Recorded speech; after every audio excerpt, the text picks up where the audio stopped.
صباح الخير الخوش، ومرحبا بكم في هذا الفيديو. هذا غادي يكون شويه تحضيري كيف الفيديو اللي قبل. المنصه ديال سترا نقدروا نقولوا واحد 90% يعني نحطوها في القائمه ديال القائمه السوداء ديال المواقع اللي صافي غادي تسدو صافي، يعني سالات وقيتها.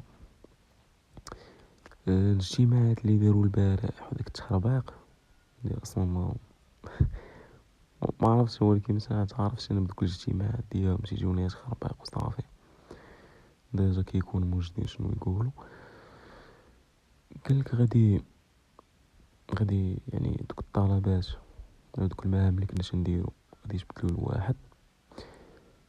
زد عليها السحب، تقدر تسحب المبالغ اللي عندك في الحساب بالرباح وراس المال.